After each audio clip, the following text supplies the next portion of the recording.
In today's video, I am going to show you step by step how to can pinto beans, dried pinto beans, and you end up with this beautiful can of pinto beans that you can use in all kinds of recipes or just as a side dish on their own. They're so convenient and so easy, and we're going to follow the guidelines step by step so they'll be shelf stable for years to come. But this is the USDA Complete Guide to Home Canning. You can access it in PDF form online. This is a very reliable source for all your canning questions. And also, I will leave an Amazon link to the Ball Blue Book, which is also a very good guide to canning, and it usually has a lot of recipes in it for canning as well. And you want to make sure you're following recommended guidelines when you are canning your food because you want to be safe. And this is the USDA in the USDA book complete guide that I printed, and this is for dried beans. It says beans or peas, shelled or dried, and we're going to follow this step by step, and I'll walk you through it as we can our beans. So there are two methods for preparing your beans for canning. They all start with the same process though. A half a cup of dried beans should be the approximate amount of beans that you need for 1 pint, and then 1 cup of dried beans should be the approximate amount you need for 1 quart of beans. But here I have some beans that I actually vacuum sealed back in 2020. Now dry beans will keep forever. The only problem is they get harder and harder as they get pretty old.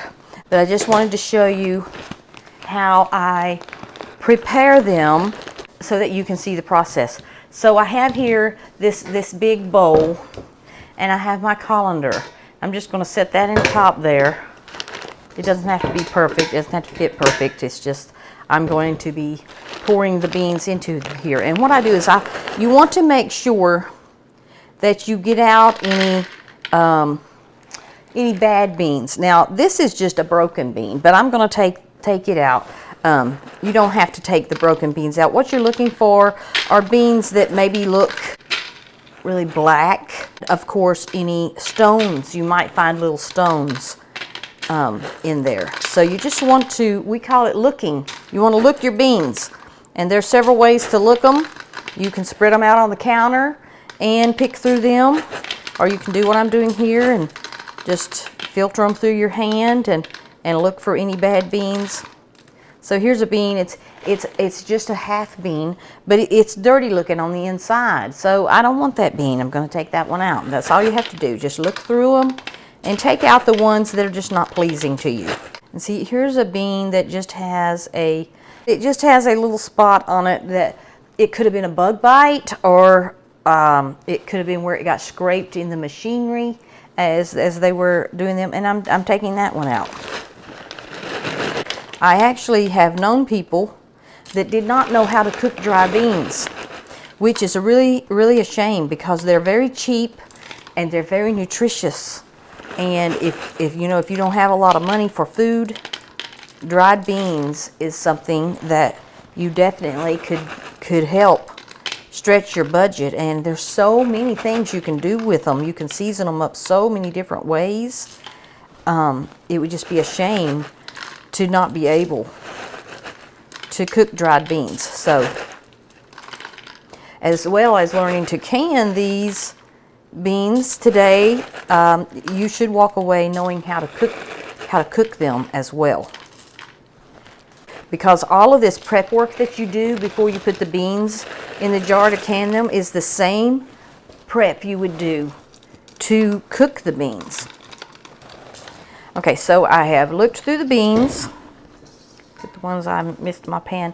Now I'm going to wash them. I'm just going to take them over to the sink and I'm going to rinse them off really good. So for those of you who might be curious, if you've never looked beans before, I just wanted to show you the beans that I removed as I was looking through them. You can see the beans that I took out while I was looking through them. And as you can see, they do not look very appealing. And so those are the kind of beans you want to remove. I didn't find any stones or any rocks, but if I had, you would want to take those out. And so that's how you look your beans.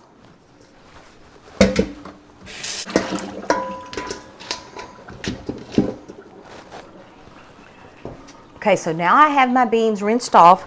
I'm going to take them out of the colander, and I am going to cover them with water. Now you want to make sure the container that you have your dry beans is large enough so that if these beans triple in size, the container can still hold them. And you want to have enough water in your container so that the beans can absorb the water and expand. If you don't have a large enough container, what's going to happen is the beans are going to absorb all of the water and expand as far as they can, but maybe they could have absorbed more water, but there was no water left for them to absorb, and they also may just come out of the container that they're in. You want the beans to absorb as much water as they possibly can during the soak time. There are two ways to soak your beans. The one way, which I'm going to show you first, is the overnight method. So you take these, I'm going to take these beans and I'm going to fill my pot with water. I'm going to fill this pot up. I'm going to leave about that much space at the top of this bowl, and I'm going to fill it with water. And I'm also, let me do that and I'll show you the next step.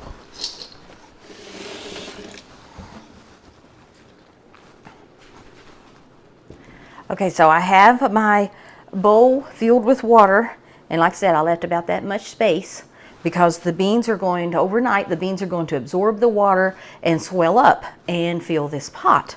So also what I'm going to add to the water is a little apple cider vinegar. You can add lemon juice, you can add vinegar, anything really acidic. And as far as amount goes, I'm just going to put a splash of vinegar in there. And what that does is that helps, let me stir it up a little bit here. I'm just going to use my hand. And what that does is it helps the, it's called phytic acid that is in the beans. That is the byproduct of beans that gives you the terrible gas and bloating, and some people it gives them stomach cramps. So if you put the vinegar in your water while they're soaking, it breaks down that phytic acid and will help to, I don't know if it would prevent it all completely, but it certainly lessens it a great deal. So I've got my beans in here and I've covered them with water. I've put in some apple cider vinegar. I'm just going to cover them. I'm just going to use this plate. I'm going to cover them and I'm going to let them sit on my counter overnight. You want to soak them for 12 to 18 hours. That's how long you want to let them soak. And then tomorrow I can finish the process. So for the quick soak method, you want to put your beans in a large pot and cover them with water, and we're going to set the heat to high, and when it comes to a boil, we're going to time it for 2 minutes.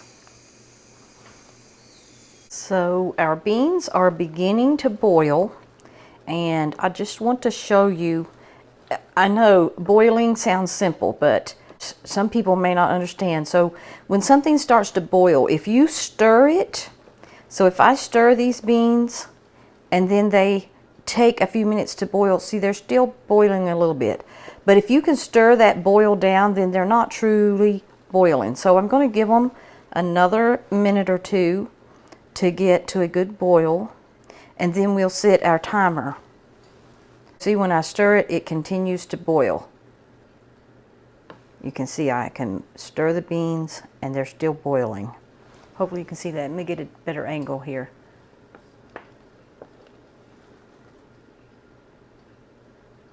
So they're still boiling even after I stir them. That is the kind of boil you want.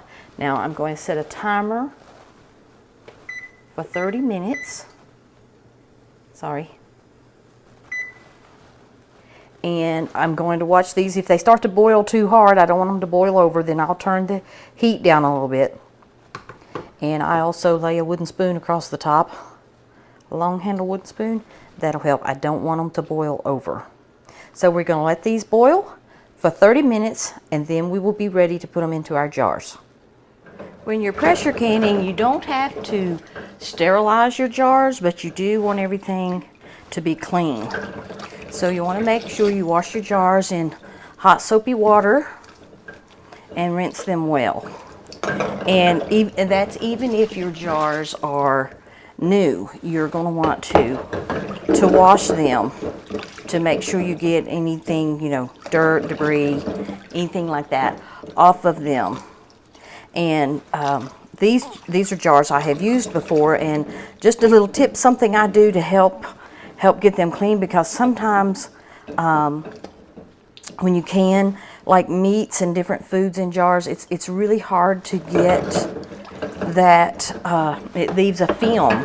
It's really hard to get off. And so what I do is, in addition to my dish soap in my hot soapy water, I put just like a teaspoon of the dishwasher powder that you would put in your dishwasher, because it has enzymes and things in it that helps to break down food and different things on dishes, and it really helps get them clean. And even though I washed these jars before I stored them, I'm washing them again before I use them. So you want to make sure everything is clean, and this is a good time also to check your jars. So you want to run your finger around the top of the jar and feel for any chips or breaks, because if there's any chips in the rim of your jar, then it's not going to seal.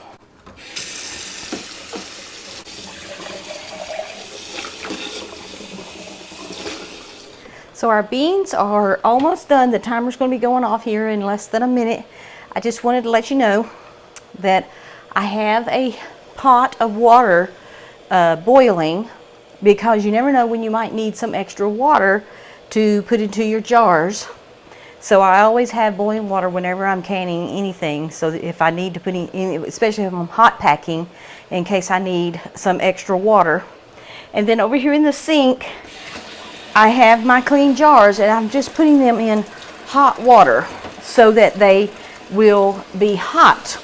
You don't want your jars to be cold. So you want to make sure your jars are hot. They don't have to be boiling hot, but you want to make sure they're hot. So put them in some hot water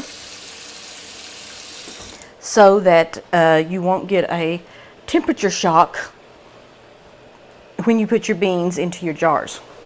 So our beans have finished the pre-prep. They have boiled for 30 minutes, and we are ready to put them into the jars and get them into the canner. Here I have 4 cups of hot water, because my canner calls for 4 cups of water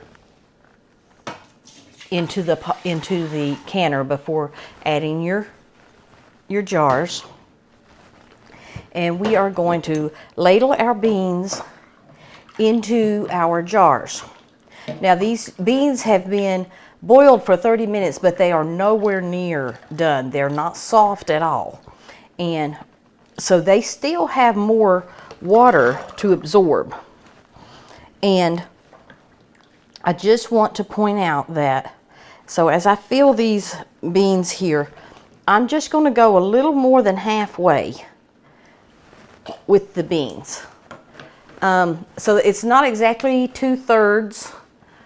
It is, so it's just a little more than one cup of our pre-prepared beans, and the rest of it I'm going to fill up with liquid, because these beans will still absorb a lot of liquid, and I don't want my beans to be dry when the canning process is done.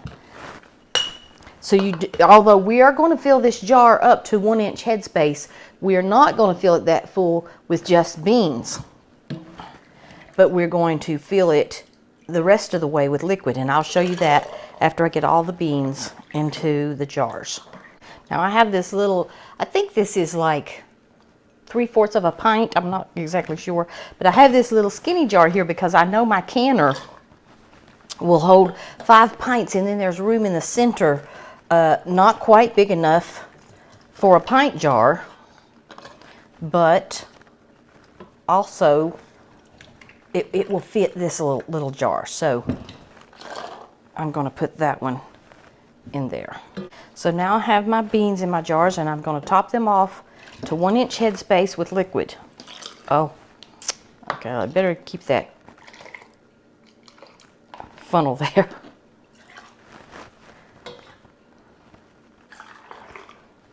Now you may be tempted to fill your jar with more beans, but trust me, from experience, I know that these beans are going to absorb a lot more water. And it's very important that they have, I keep making a mess, it's very important that they have enough liquid to absorb during the canning process for them to be heated properly. And 1-inch headspace, just for those of you who are new to canning, is very easy to judge. They do make little things you can measure, but each jar will have a little rim down here where the shoulder comes up, and that's 1 inch. So that's 1-inch headspace. You don't want to come above that because you need to leave room for whatever happens to happen inside the jar. And then next, what we're going to do is we're going to take a damp paper towel, and we are going to wipe off the tops of our rims because we don't want anything on there that would prevent the jar from sealing. And I have my lids here in hot water that I brought to a boil and then just turned off, and I put my lids in it. And I know they tell you you do not have to do this anymore. This used to be something they did years ago, and now they say that you don't have to do that anymore. Maybe they improved the rubber or that they put on the lids or whatever. But I'll tell you from my personal experience, especially if you're having trouble with jars not sealing properly, then maybe you want to try this step, preparing your lids ahead of time. Because if you've had your lids, let's say your lids are older, and maybe you don't know how old they are, and you've had them stored for a long time, they could have gotten a little harder than they were when they were first put on the market. So this just kind of helps to soften the rubber to ensure that it forms properly around the top of the rim of the jar and seals properly. So it's not a hard step, and you can just put that water on to boil while you're doing other things, and get your lids prepared. So I encourage you to do that step, even though you don't have to, especially if you're having trouble with your jars sealing. Now I'm putting the rings on the jars finger tight, so not really strong, just twist it until you start to feel a little resistance, and then you're done. That's all you have to do. You don't want to put it on extremely tight. And I need one more. I miscounted. I need one more ring. So here I have another ring. So now I have my jars ready. I'm going to move this, and I have my hot water in my canner, whatever your canner calls for. If you're not sure what yours calls for, just Google it. Google the kind of canner you have, the size of canner you have, and you should be able to find out how much water needs to go in the bottom. You don't cover jars when you're pressure canning. You don't cover them with water like you do when you're water bath canning. Let me come around. You also want to make sure you have your rack in the bottom of your canner.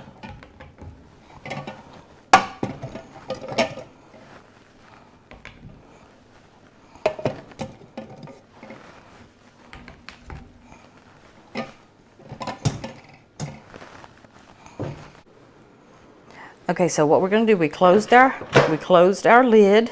We're going to press high on the canner, and we're going to set the time for 75 minutes. Whoops. Then we're going to hit start. Now this little digital screen here will go around like that, until everything on the inside of the canner gets hot and some pressure begins to build. And then when pressure builds up, steam will start to come out this little hole here. And so we have it set to exhaust. We want to let the steam out.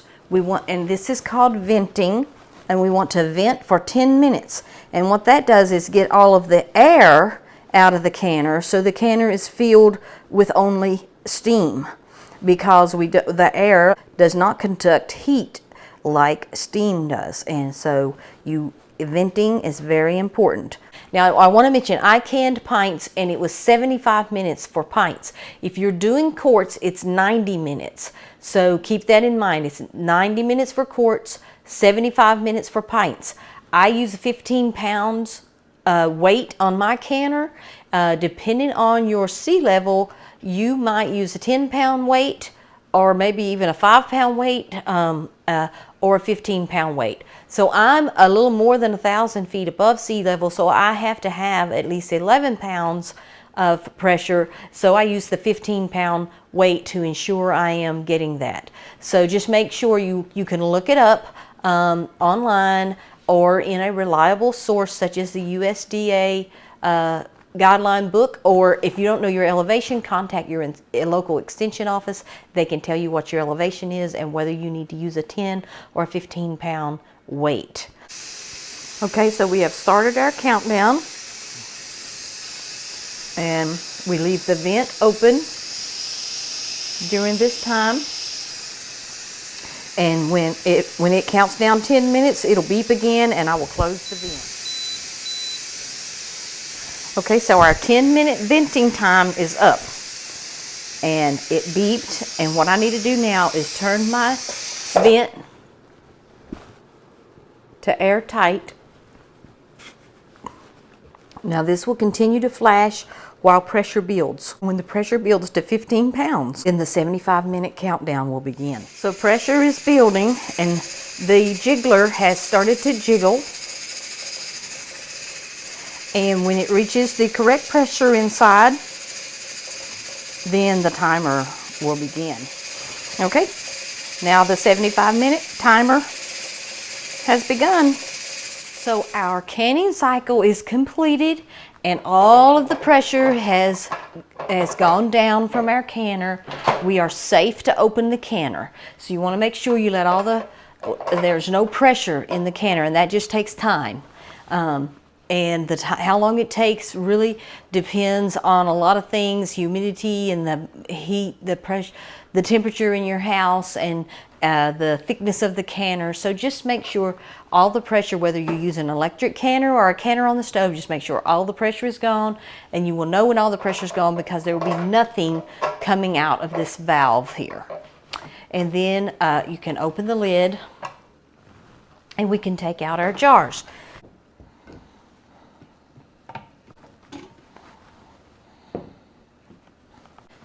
So here we have our beans that have finished processing. You want to take them out of the canner and sit them on like a heavy towel, or in this case I put them on a cutting board.